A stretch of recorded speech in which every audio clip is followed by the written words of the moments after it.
there have been stories and rumors and books about what happened when they were discovered. Is the Catholic Church trying to hide the documents? Is Jesus mentioned in them? Is it not? Were the people in Qumran Christians or not? We're going to deal with those issues. Usually when I talk, there's much more theology involved. This time we'll deal with them. We'll deal with some biblical sources, but we're going to take a trip through the various interesting elements of the discovery of the scrolls, which are considered by most to be the most important archaeological discovery of the 20th century. And it gave us more information about the Second Temple period and the Second Temple period, the time of the life of Jesus, than any other documents that have been found throughout history. So let's get started. Here we are. We can see the map of Israel, Mediterranean Sea over here, the Dead Sea over here, the whole bottom part of the Dead Sea, of course, which is dried up and kept alive artificially. And Jordan is over here, Israel is over here. This is where the west bank of the Jordan is. This is the Gaza Strip, just to give us a quick view. We'll zoom in to get an idea of where Qumran, where the Dead Sea Scrolls were found, is. So we're zooming in, we see desert everywhere. And here we can see a nice little place that is, here's the archaeological site, the mountains around where the caves were actually located. Let's get a bird's eye view of the desert. Here you see the beautiful valley and the dry waterfall. Of course, the way people in the desert would survive is once or twice a year, there would be flash floods coming through here. You can see a little bit of green from the previous flash flood that was there. They would dam the area and fill their water reserves. We'll talk a little bit about that, but you can get a slight view above. This is the archaeological site. This is the town where the people in Qumran lived. Estimated 150 to 200 predominantly men would have lived. Here you can see the actual pipeline that would bring water and fill some of the cisterns. And on the elevated area, here is the remnants of the guard tower, even though there was not much of a defense of the area. The farther away areas, water cisterns, and also a toilet that was located outside of there. We'll talk a little bit about that later, as when we talk about the purity laws that existed in Qumran.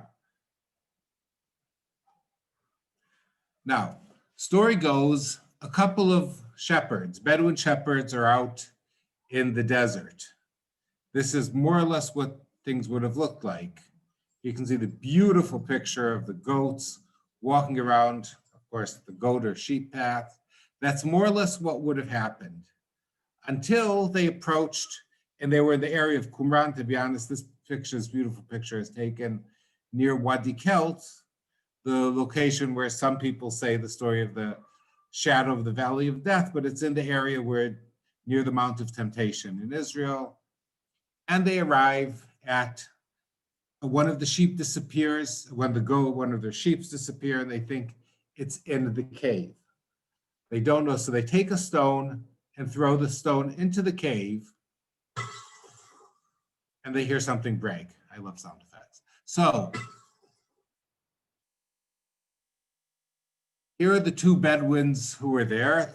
The more famous of them is Muhammad Veeb, who's also known as Muhammad the Wolf. And they hear it break and they go into the cave.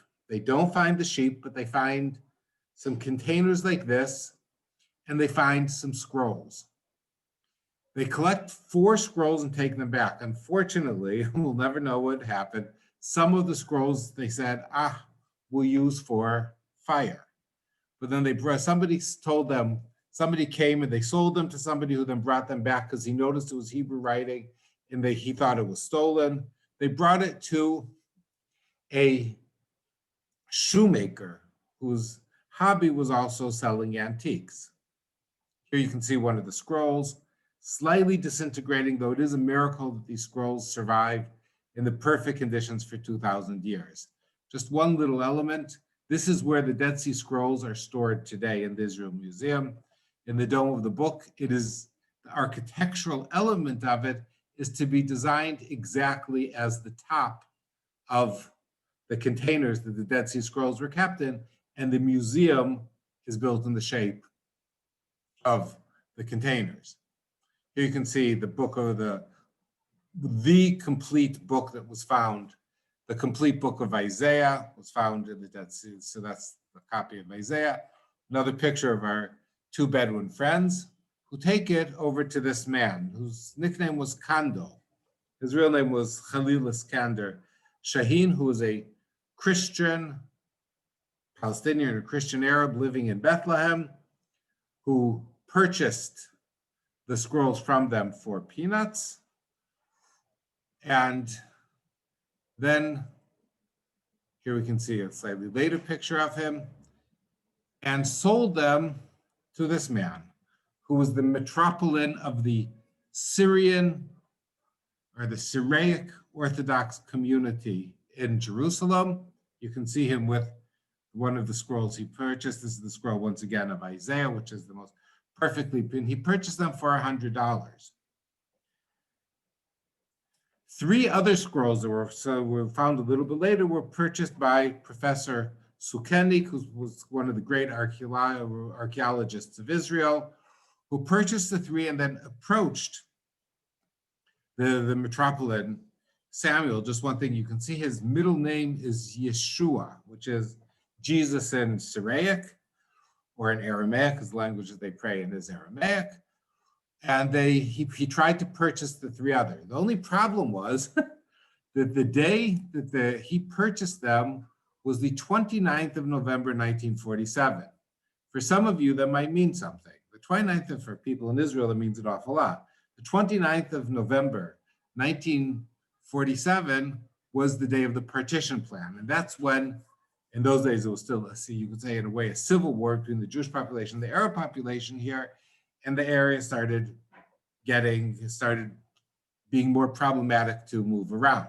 So Sukenik approached Metropolitan Samuel to purchase the scrolls from him. He comes across an archaeologist in February who looks them over and says, we would like to examine these before you sell them. By the time he got them back, it was already after the establishment of the State of Israel. He was in East Jerusalem.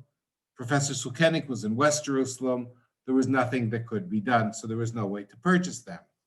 In 1949, he was moved to the United States and took the scrolls with him and put an ad in the Wall Street Journal. It's a wonderful ad.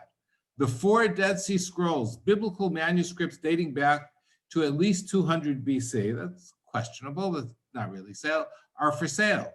This would be an ideal gift to an educational or religious institute by an individual or a group. This man, Professor Yigal Yadin, who was the chief of staff of the Israeli army, who was also an archaeologist and also happened to be the son of Professor Sukenik, came across this and said, I've got to buy it. This is in the early 1950s already. The problem was that the asking fee was $250,000. Israel in those days didn't have a penny. He quickly made phone calls and he found a local Jewish donor who gave him $150,000, which again, in today's sums are millions of dollars. He approached the Israeli government and said, I don't want the money, I want you to give me a loan, which he got the loan and purchased the additional scrolls. And they are now, all 7 scrolls wound up in Israel. Here is the cave where they were found. Here is Father Roland Devaux, who was appointed by the Jordanians to be in charge of the archaeological digs together with the Jordanian Archaeological Institutes. He was a Dominican father who was based in an institute called École Biblique in Jerusalem, which was a center for religious studies till today, a place highly worthwhile visiting. And almost anybody from England who goes there, who goes to Israel, is always on the separating wall from École Biblique, because the Garden Tomb is located where the Garden Tomb is. On the other side of the Garden Tomb are spectacular tombs, which are in part of École Biblique. Unlike the Garden Tomb, they're still filled with bones from a slightly later period. but a huge necropolis is in that area, a very interesting institute with a very unique church. So he does the research, and many, many, many more scrolls and fragments are found. We'll be talking about that in the near future. Here you can see the inner part of the cave. You can see with special elements that were carved out, actually into the sides of the wall to store the jars. Our friend Kandol, that we talked about, the shoemaker slash this is archaeological salesperson, went with the Bedouins after he understood he had something important and found an additional scroll, which he stored underneath the floor in his house. Somehow Israeli intelligence discovered that, and in 1967, literally the day the war ended, one of Israel's chief intelligence individuals was over here, and here you can see the 3 Israeli soldiers, went to Kandol to purchase the final scroll from him. They tell the amazing story that he removes the carpet, goes into the bathroom and brings out 2 plungers, use them as suction to lift up the rock, and they find the final scroll that was hidden in his house.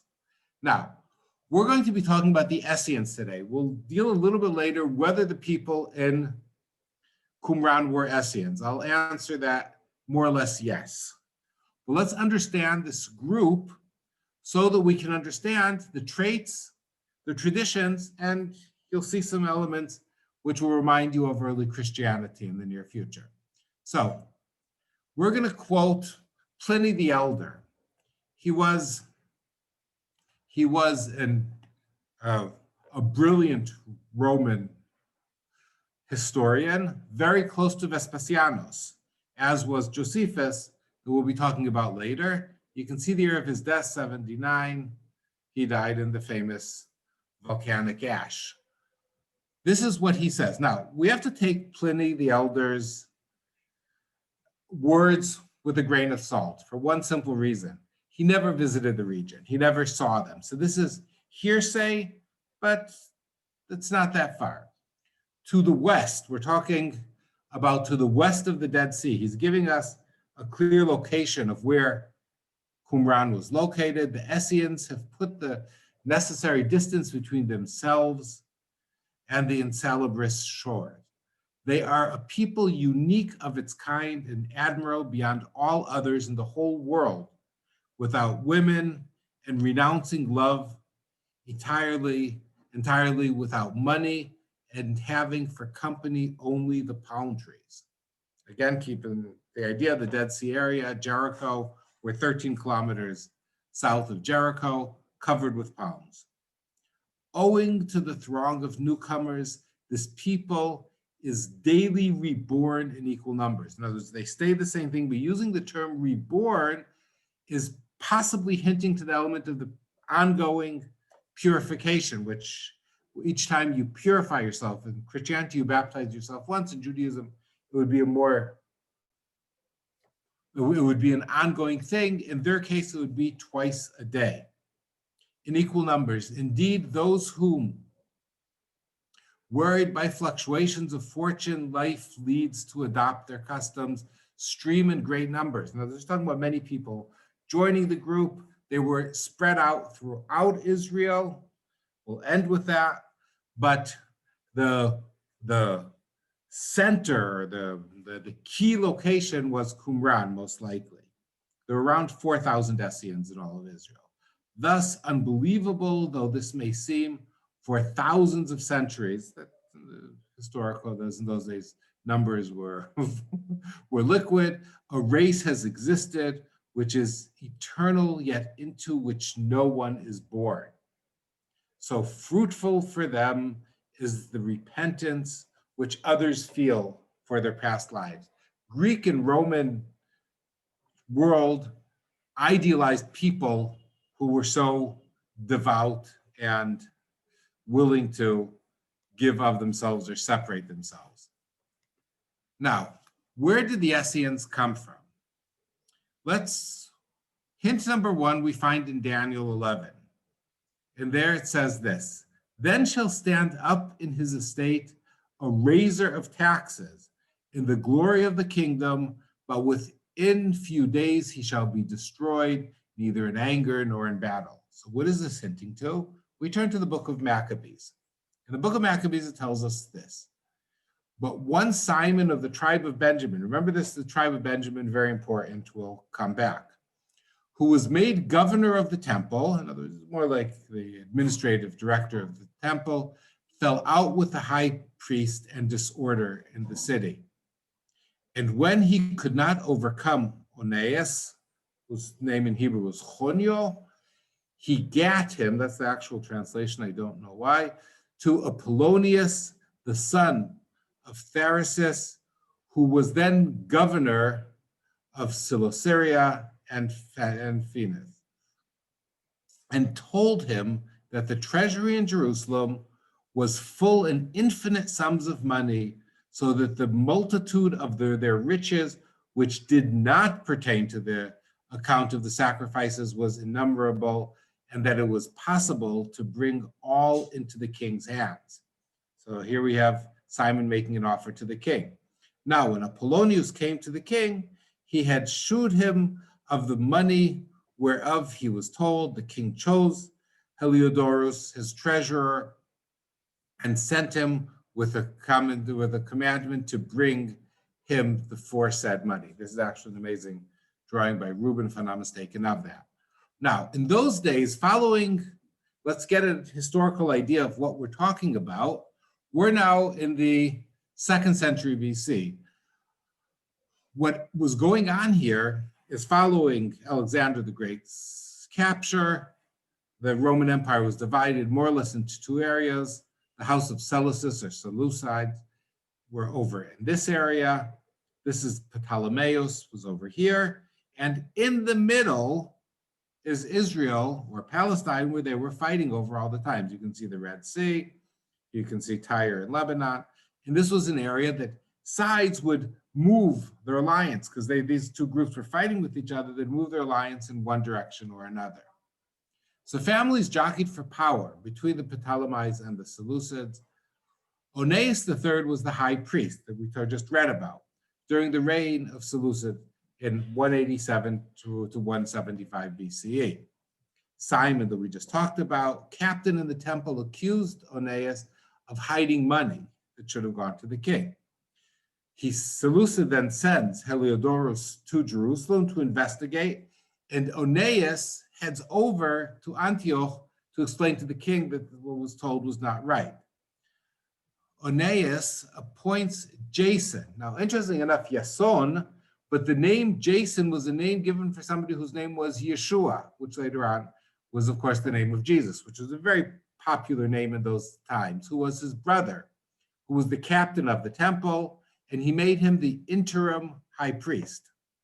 Onias didn't meet the king, as the king was later assassinated by Heliodorus and succeeded by the king's brother, Antiochus IV Epiphanes. So, in the meantime, Jason pays off Antiochus and is made the high priest and receives permission to establish Jerusalem as a Greek polis, which already makes Jerusalem, which we'll all see the changing of the names, which suddenly start becoming much more Greek. 172 BCE, Jason sent Menelaus, the brother of Simon. Again, keep in mind, we just read in the book of Maccabees, Simon from the tribe of Benjamin, who was the temple captain, to make annual payment to the king. Menelaus takes advantage of the mission, outbids Jason's offerings, and bribes Antiochus and becomes the high priest. Now, the book of Maccabees makes an emphasis to let us know that he's not from the tribe of Levite or a descendant of Aaron, as the priests should have been. The high priest should have been, for sure. Back to the book of Maccabees, which will tell us a bit of what we just read. 3 years later, Jason sent Menelaus, brother of the aforementioned Simon, to deliver the money to the king and to complete negotiations of urgent matters. But after his introduction to the king, he flattered him with such an air of authority, and he secured the high priesthood for himself, outbidding Jason by 300 talents of silver. He returned with a royal commission, but with nothing that made him worthy of the high priesthood. He wasn't even from the priestly family. He had the temper of a cruel tyrant and the rage of a wild beast. You can understand the book of Maccabees despises Menelaus because he's not a priest and he's taking over the priesthood for the first time in history. Jason, who had cheated his own brother and now saw himself cheated by another man, was driven out as a fugitive to the country of the Ammonites. But Menelaus, who obtained the office, paid nothing of the money he had promised the king. So Jason flees to Sparta, and there he will die. Oeneus, who was still in Antioch, was assassinated by a hitman hired by Menelaus. His son Onias IV flees to Egypt, and he builds a temple in Leonotopolis, which is unbelievable because we know there was an actual functioning Jewish temple in Egypt for a couple of hundred years. And it continued to function until it was closed down by Vespasianus after the destruction of the temple. Oeneus were Sadducite priests. In other words, they were descendants of the high priest Zadok, who was the first priest in Solomon's temple. In 1 Kings chapter 2, we read, the king of Benaiah, son of Jehoiada, over the army of Joab, positioned and replaced Evyatar with Zadok the high priest. Zadok, a descendant of the family of Aaron. And from that day on, until the story we just read, all the high priests were descendants of Zadok. Now, so we had one of those descendants flees to Egypt and winds up being high priest in Leonopolis. Other were leaders in Jerusalem, the Sadducees, in Hebrew known as the Tzdukim. The descendants of Tzadok were people of power in Jerusalem. Some of them wound up getting back the high priesthood, and a third group broke off and said, no way, we can't have these unworthy people in the temple. The temple is destroyed from our purpose. We're going to partially remove ourselves from society, and these are the Essenes. Now, what do the Essenes believe in? You can see a lovely picture of the archaeological site. Let's read something Josephus tells us about what they believe in. For there are three philosophical sects amongst the Jews. The followers of the first, which are the Pharisees, of the second, which are the Sadducees, and the third sect, which pretends to a severe discipline, are called Essenes. Again, we'll deal a little bit later with the slightly different pronunciations of their names. These last are Jews by birth and seem to have a greater affection for one another than other sects have. In other words, they're totally obligated to each other. These Essenes reject pleasures as an evil, but esteem continence and the conquest over our passions to be a virtue. They neglect wedlock, but choose out other persons' children while they are pliable and fit for learning, and esteem them to be of their kindred and form them according to their own manners. So they take younger men into be part of the group. We'll see how that happened. They do not absolutely deny the fitness of marriage, because we have another source of Josephus that talks about marriage, and there's in some of the scrolls marriage are mentioned. So it's not clear. There might have been certain elements that did marry amongst the Essenes, and the succession of mankind thereby continued. But they guard against the lascivious behavior of women and are persuaded that none of them preserve their fidelity to one man. That's from Josephus. So who lived in Qumran? Were they Essenes? There's a slight problem with that. The name Essene is never mentioned in the Dead Sea Scrolls. We don't find any mentioning in the Dead Sea Scrolls. The name Essenes, now there's an interesting thing.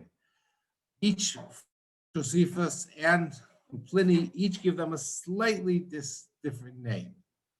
Philo calls them Essasoioi, Josephus calls them Essessenoi, and Pliny calls them Essesseni.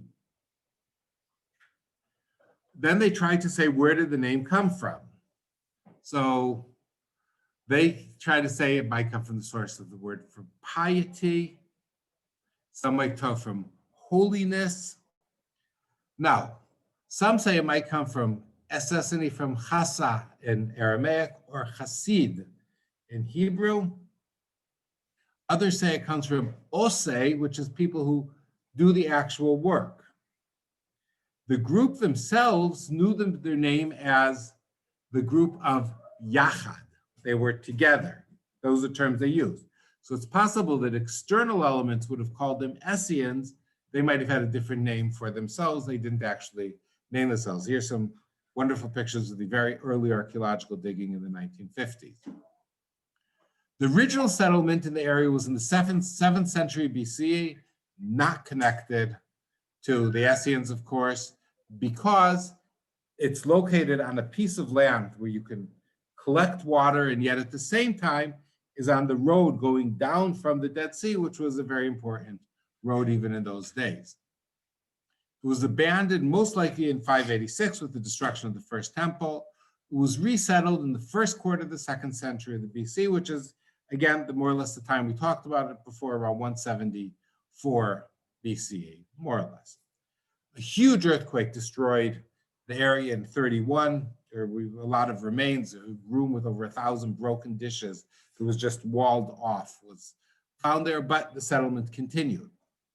In the year 9 BCE, it was attacked and burnt, and a short time later, they came back and resettled it. It was abandoned in 68 ACE, again, more or less in the time of the siege on Jerusalem. It was settled after it was abandoned by Romans until 74. 74 was, of course, the year of the destruction of Masada. Then the Romans didn't need anything anymore. A few elements of the Essenes. First of all, you can see them all sitting down. This is a problem. This is saying the blessing, but they would wear white linen clothing, total quiet, no talk was permitted.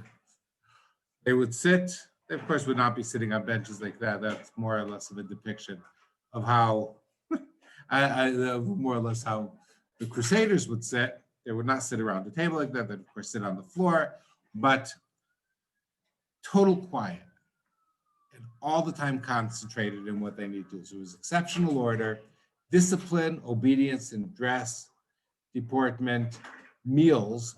There were 2 meals a day. You'd purify yourself before the first and before the second. And as Josephus defines it, it was held in shiver-inducing silence. We're certainly renowned for cultivating seriousness, endurance, courage, self-control, manly virtue, and very important, they believed in predetermination. Every one of them that wound up there, it was predetermined that they would be there. There is no free will. Maybe they could have made good Presbyterians. Now, only physically and mentally unblemished men could apply for full membership. Now, that's exactly as the definition of the priests in the temple. You could be a member if you weren't perfect, but you could not be a full member. They were led by priests who were considered who were descendants of Tzadok, but not everybody there had to be a priest. It took 2 to 3 years till you could become a member. Once you joined the group, you had to surrender all your possessions over to the group. And they were totally nonviolent. We'll see that the scroll that was discovered is very different than that, but in their daily life, they were pacifists. And then the question about celibacy. In the tombs, 1,500 tombs were found in that area. Those that were uncovered were almost solely of younger men. Again, keep in mind that the life expectancy in those days was around 30. There were 6 skeletons of women found there. Were they from a later period? Not clear. There's some very limited signs that there might have been some women present, but they were not full-fledged members for sure. Purity was vital. Now here you can see an amazing picture of a ritual bath with the steps going down, a traditional Jewish ritual bath.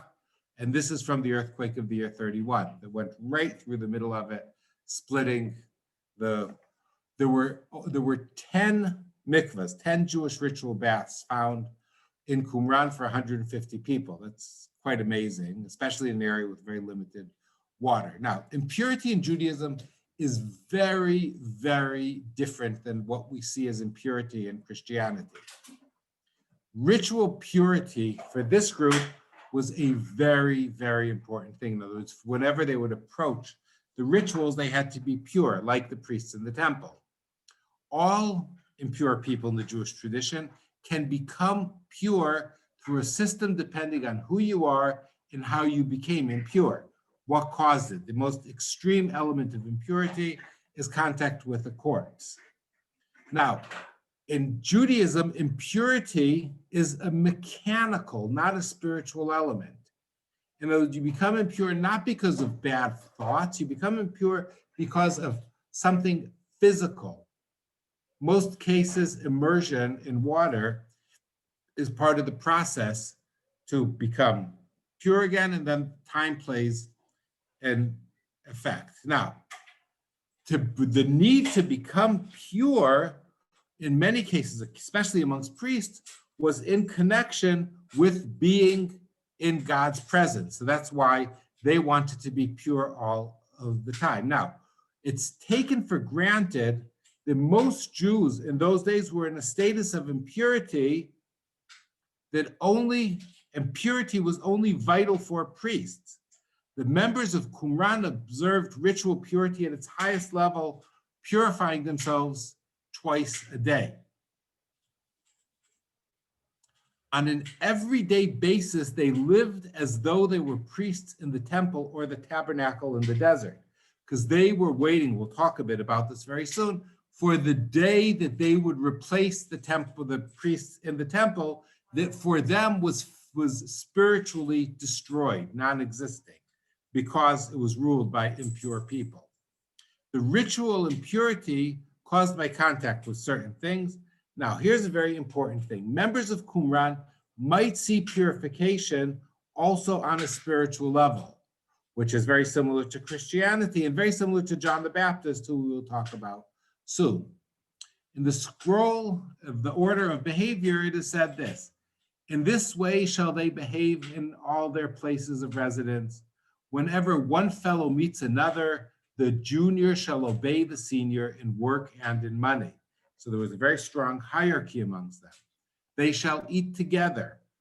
Together they shall bless, and together they shall take counsel. Now, very interesting, they shall bless. You bless before the meal, but in previous lectures, I mentioned that until the destruction of the temple, the element of communal prayer did not exist in Judaism. It didn't exist in Christianity either for the early Jesus movement. There was no such thing as communal prayer. You might say some things together, but the idea, like in the synagogue you would study, it wasn't for prayer. We know that the people in Qumran did pray together. They were the first group of Jews that we know that there was actual communal prayer. In every place where there are 10 men of the council of the community, elsewhere, it's the 10 is what we have today in the Jewish tradition known as the minyan.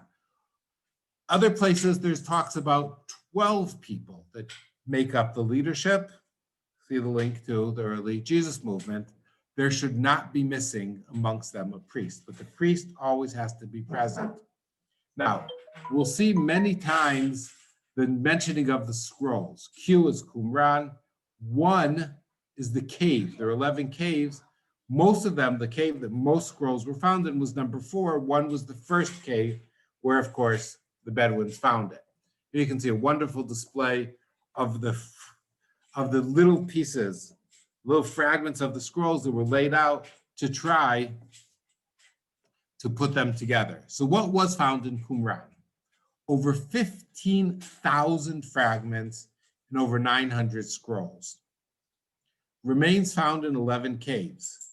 No scrolls discovered in the area, the community where Qumran lived. I don't know if the lecture that you had about Masada mentioned this. Interestingly enough, we know today for a fact, just in the last couple of months, that a number of scrolls or writings from Qumran found their way to Masada, because there was an amazing piece of work done comparing handwriting, and handwriting of somebody from Qumran actually had some of the fragments that were found in Masada were written by somebody in Qumran, which is interesting in its own.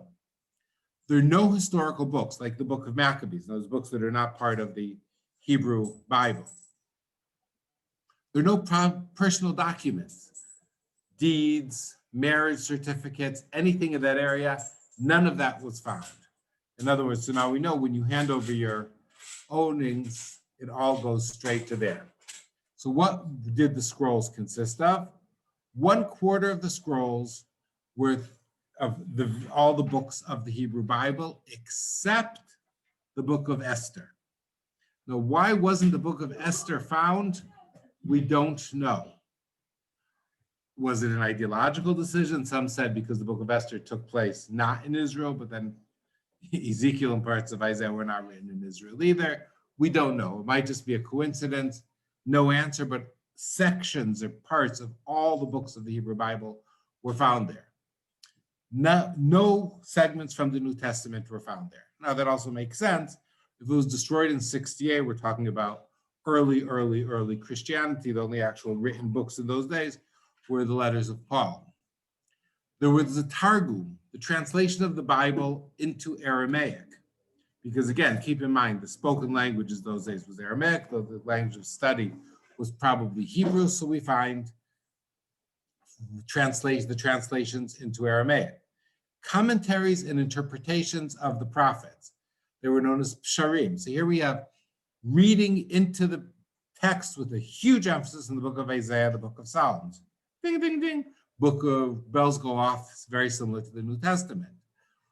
Now we have apocryphal works like the book of Tobit, the wisdom of Ben Sira, again, another person whose name was Jesus. So here we have, these are works of wisdom that did not make it into the Hebrew Bible. We have pseudepigraphia like the book of Enoch and the book of Jubilees, which are books that were, we have the books of the various tribes, which are books, there's the book of Noah, which are books that are said, like the book of Noah was said to have been written by Noah. The book of Enoch was said to have been written by Enoch, one of the two people who in the Bible did not die. In the book of Genesis, it goes, and Enoch is not here because God has taken him. And the book of Jubilees gives us a very interesting knowledge, just a side comment, as to the fact that the people in Qumran used a solar calendar, not a lunar calendar, which is interesting on its own. Many sectarian books on the outlook, on the customs, on the traditions, on the practices, and on the prayers of the community of Qumran. So we learn amazing knowledge we did not have before about what actually went on there. Then you had the community rule, the manual of discipline. It's known as the Damascus document. And interestingly enough, the Damascus document, before Qumran was discovered, in a synagogue, in the Rambam, Maimonides synagogue, in Cairo, Ugniza, which is a place where Jewish books that can no longer be used are stored or buried because you cannot throw them away, an amazing resource of unlimited numbers of books, some known of, some not known of, were discovered in Cairo. There were 2 copies of the Damascus document found there also. The War Scroll, which is an amazing, which we'll talk about in a few minutes, which talks about the war of the sons of light, which are the Essenes, versus the sons of darkness, which is everybody else in the world. That's the final 40-year war where the only people who will survive will be the Essenes. The Torah scroll, the temple scroll, talking about all the ways what needs to be in the future temple, how it will be built, what will be in it. And the Copper Scroll, which is an amazing scroll, which is on display in Jordan, which is a scroll which more or less tells the locations of where, based on, if you take their word for it, hundreds of tons of gold and silver and wealth were buried. Some say it's where the riches of the first temple were buried. Some say it's the wealth of the Qumran community itself were buried. And many people have tried to find, based on that copper scroll, we'll see one of them very soon. Here's an amazing find that was found there. And it's not clear what it is. It looks like a table and benches. And interestingly enough, where this was found in this very long room, they found 2 inkwells, which are almost never found. And they actually found a couple of quills. So it's, now, the only problem is that is not how writing was done in those days. In those days, similar to this you see, you would sit and write on your lap. You would not sit at a table. Writing at a table is medieval period. So that might be a problem. So what was this table used for? Here you can see a Yemenite Jew. Tilt to this, here you can see the Torah scroll. This is a Jewish scribe, probably close to 100 years ago, in a neighborhood in Jerusalem. Again, you sit on the floor and you write. Also, we have a wonderful depiction from a church, also a similar thing. Here are the inkwells that were found. So what would that table serve as? Most likely, unlike this depiction, they would sit on the table and have their feet on the benches. And that's probably what it was. Here we can see an amazing, amazing description of 4 different types of Hebrew writing that the scrolls were, that the parchment was written in. This is ancient Hebrew. This is what is known as Hasmonean Hebrew. This is known as Herodian Hebrew, using what are known as Aramaic letters. This is just about identical to modern day Hebrew. And this is maybe the most amazing of them. This is a Da Vinciite text because it's written in a mirror image, mixing between Greek and Hebrew to keep secret. So it took a lot of work to be able to break into that. These are the 4 types of scripts. You can see the wonderful lines that are here because they would carve with a blade. They'd carve lines and letters would hang down from the lines, unlike the way we write today, above the lines.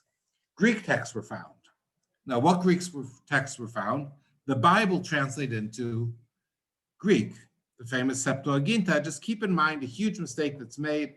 The early translation of the Bible into Greek was the 5 books of Moses, which is known as the translation of the 70. That's where taking place in Alexandria.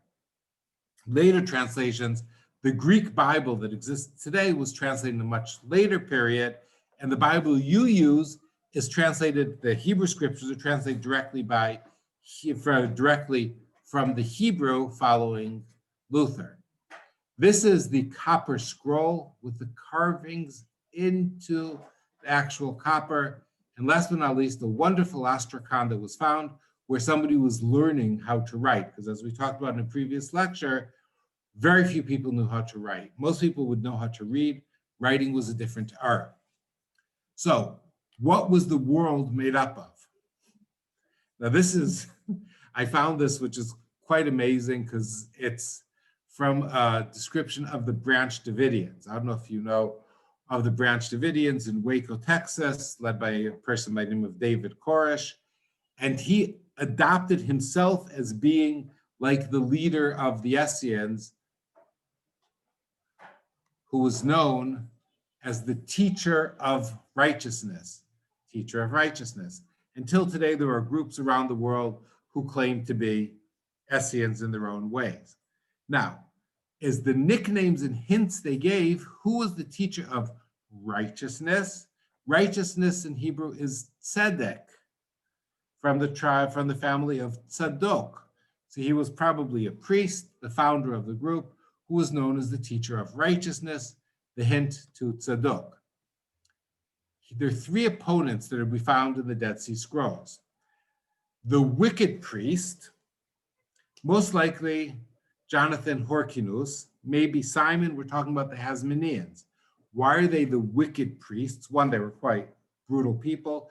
And 2, in addition to their taking over the political leadership in the 2nd century BC, they also made themselves the high priests. So they were wicked priests taking the place.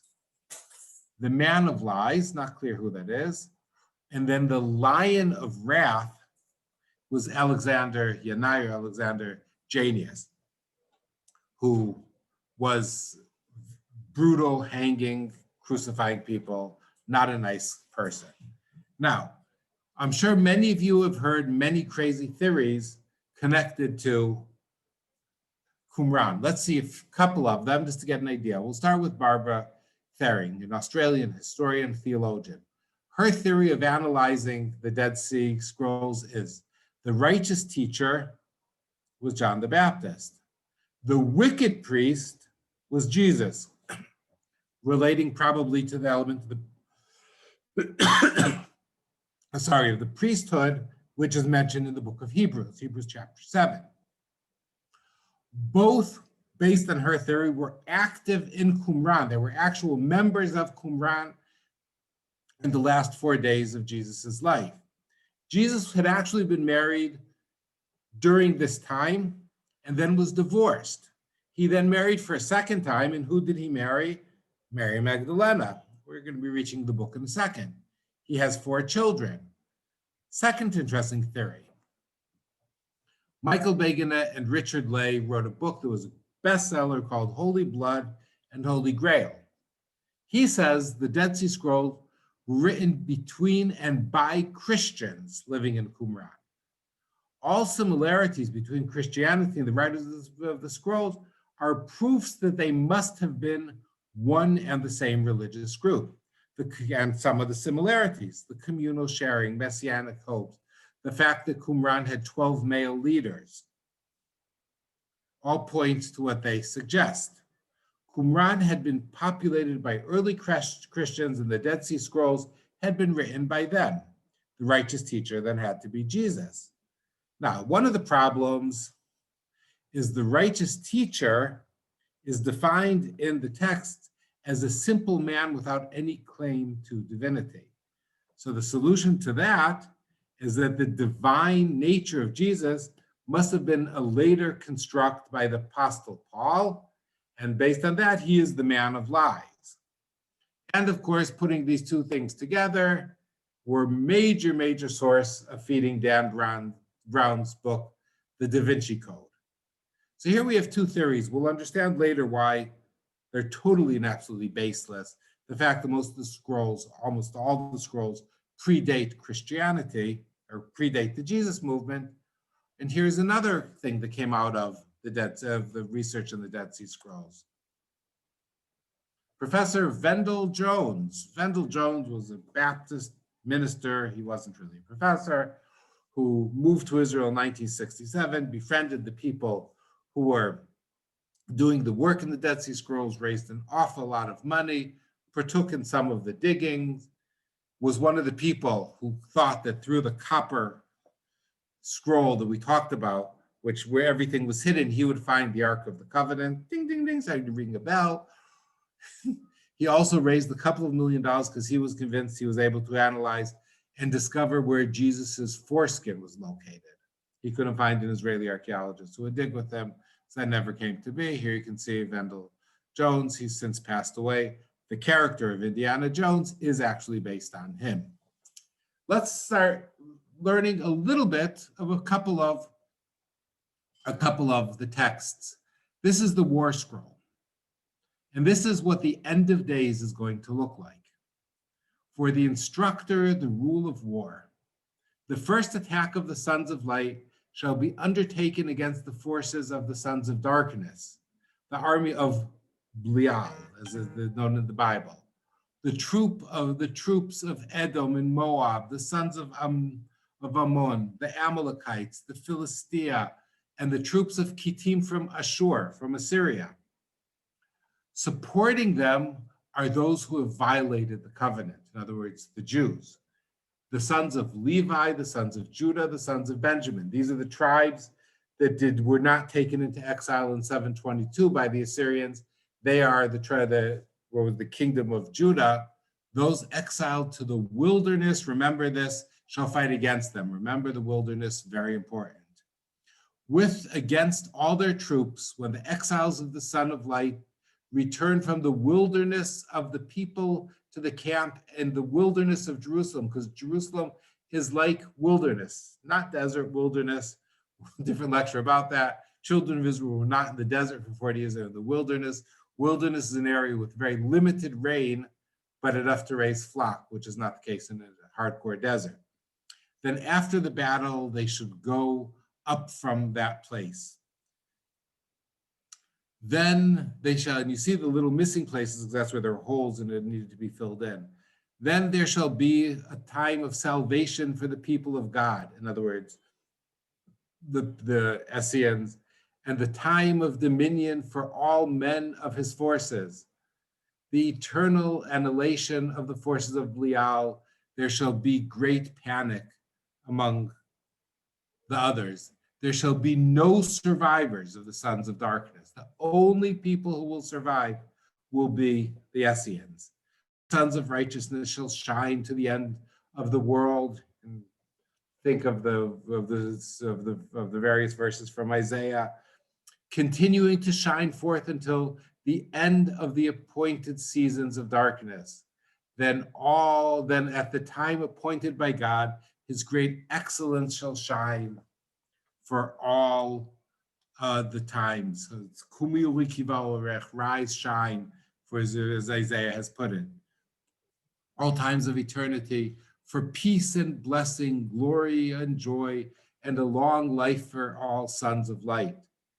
And on the day when the Kittim is a general term for the evil forces, fall, there shall be a battle of horrible carnage before the God of Israel, for it is a day appointed by him for ancient times as a battle of annihilation of the sons of darkness.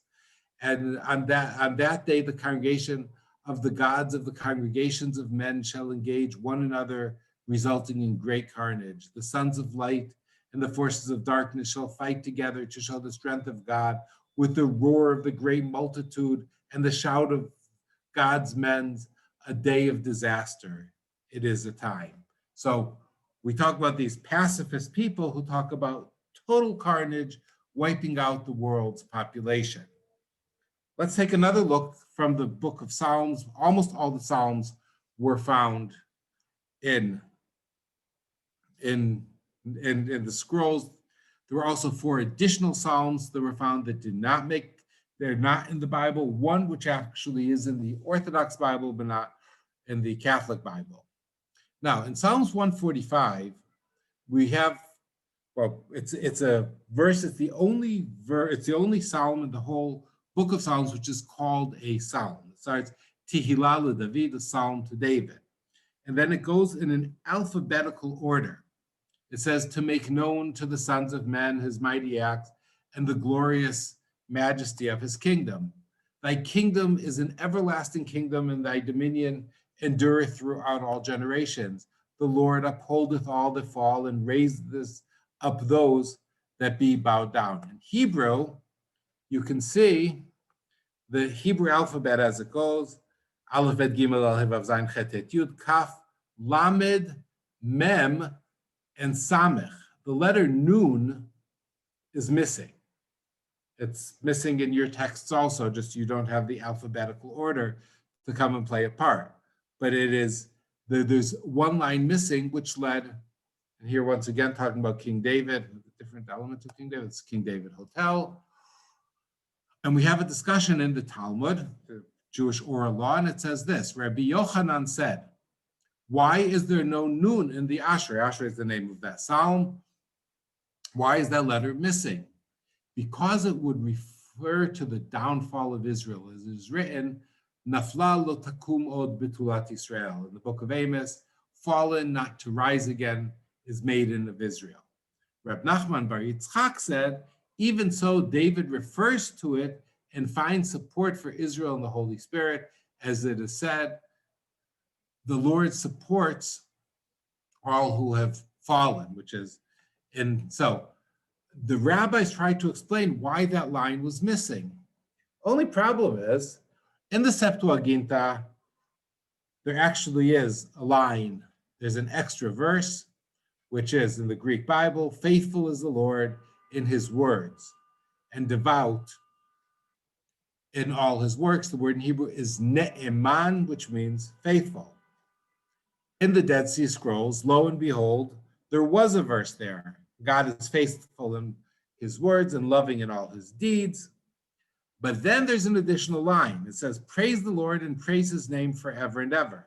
That line appeared after every one of the verses. So this was used as almost like a communal prayer that we know that we learned from the Dead Sea Scrolls there. So there we have a very important discovery, which the line must have just fallen out of place when it was copied. Somebody skipped the line, made a mistake. We have that. We're keeping that mistake going for 2,000 years. Isaiah 40, verse 3, plays a very important place in Christianity, very important place in the Qumranic text and also in Judaism. The verse says, the voice of him that crieth in the wilderness, prepare ye the way of the Lord, make straight in the desert a highway for our God. Now, just as a side comment, this verse, without getting with even, can be read in two different ways. It can be read, the voice of him that crieth, in the wilderness prepare ye the way. In other words, have the comma over here, and that changes the whole meaning of it. And there's rabbis have had major discussions, which of the two, the traditional way that is read now is crieth, the cry comes out in the wilderness. In other words, the preparation does not take place in the wilderness, the cry comes out in the wilderness. Now, Qumran in the scroll, from cave number 1, they say this: when these men exist in Israel, these are the provisions whereby they are to be kept apart from any concert with froward men, to the end that they may indeed go into the wilderness and prepare the way. In other words, do what the scripture enjoins when it says prepare the wilderness. In other words, you, Essenes, go into the wilderness. This is an order directed to you. Where do they go? They go to Qumran. In other words, they are the people that God is calling that are supposed to make straight in the desert the highway for our Lord. They will then take that highway and head up to Jerusalem. They are the ones being sent into the desert. That's how they read it. This was written by what biblical critics call the second Isaiah. Some say, well, here I said 586. Some will say it's a little bit earlier with the first Jews heading over towards the very beginning of the 6th century BC, but written in Babylon for sure. Now, James Vanderkant and Peter Flint wrote a wonderful book dealing with Qumran and helping us understand the Bible, Judaism, Jesus, and Christianity. And here they give a wonderful explanation of the difference between the Qumran approach and the Jesus movement approach. With its emphasis on prophecy and the end times, it is not surprising that Isaiah was so popular amongst the Qumrites. They're talking about the end of times, prophecy, the Psharim, the interpretations to understand what the prophecies meant for them, very similar to the early Jesus movement, though they would read the text differently, just as was amongst New Testament authors. In fact, Isaiah 40 is quoted in the rule of the community and in all 4 Gospels for purposes of self-identity.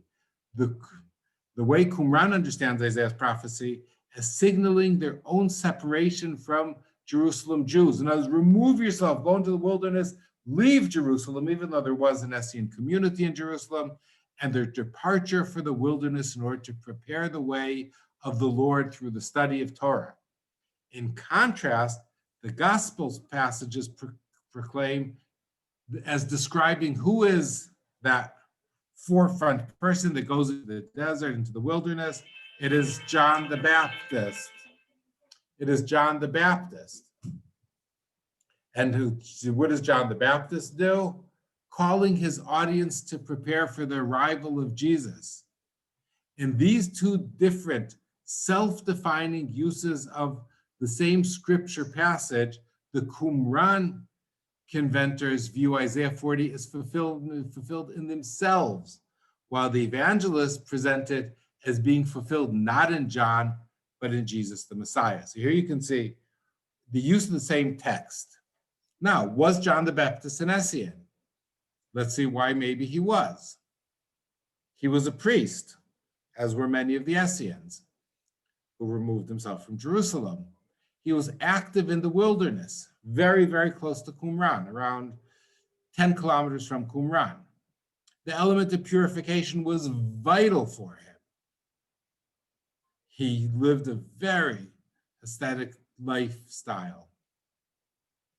But why wasn't he? The Essenes wore linen clothing.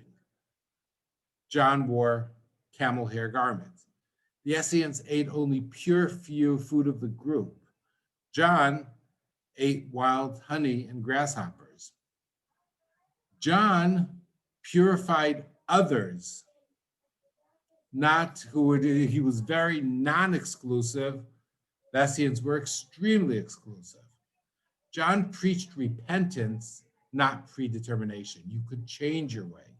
Now, those of you who have visited in Israel and who visited Qumran, and I'll make a comment that say, the amazing elements that came out of there, the site itself is not the most spectacular. And the least spectacular thing about it is when you enter, you see a movie that more or less claims that John the Baptist had been connected to the group. Might he have been influenced for them? For sure. Might he have had some connection with them? Possibly, even though they shunned on those that were not part of them. Josephus in Antiquities says this: but to some Jews, the destruction of Herod's army seemed to be divine vengeance, and certainly a just vengeance for his treatment of John the Baptist, John surnamed the Baptist. This is because we have to keep in mind, though there are very few mentionings, almost no mentions of Jesus outside of the New Testament. Josephus makes a mention, there's a larger mention, but most of that is from a later time. John the Baptist was a very, very renowned person.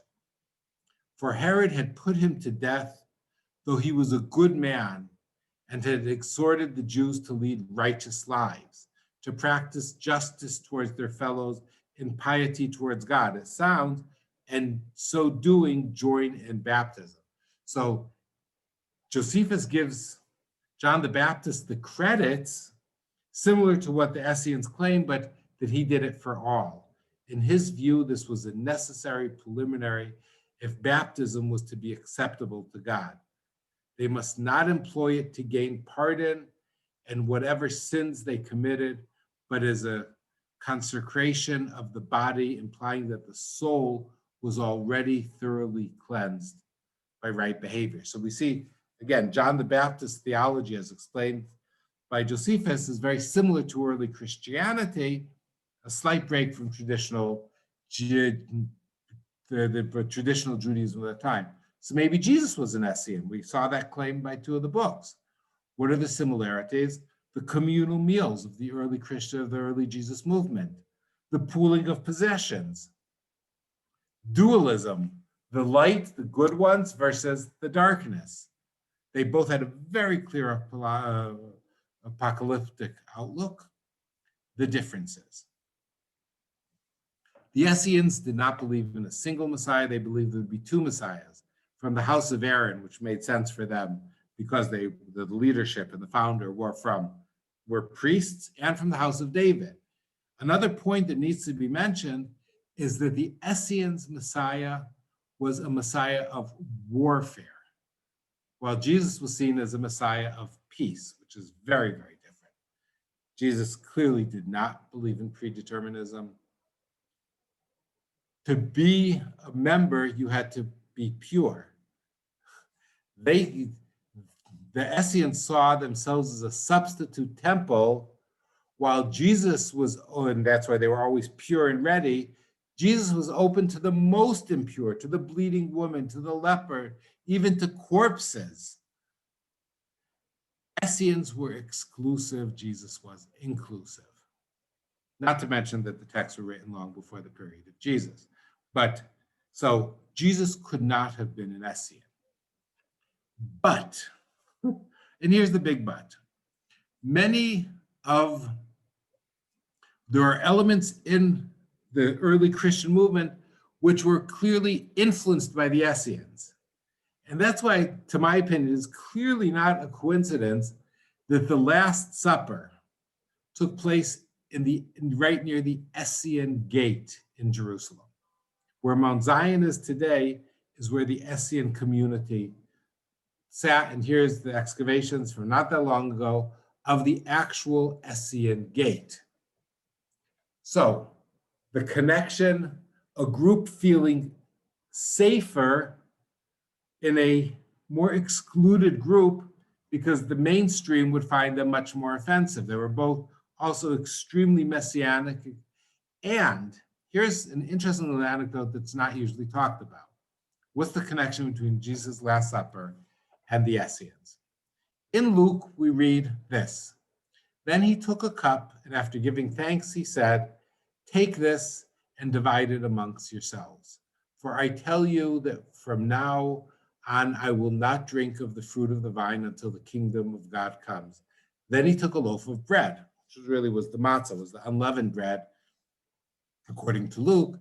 And when he had given thanks, he broke it and gave it to them, saying, "This is my body, which is given for you. Do this in remembrance of me." Now, keep in mind, first the blessing over the wine, then the blessing over the bread. Mark says, "And as they were eating, he took the bread. And when he had blessed, he brake it and gave it to them and said, 'Take ye, this is my blood.' And he took a cup, and when he had given thanks, he gave to them, and they all drank of it. And he said unto them, 'This is my blood of the covenant, which is poured out for many.'"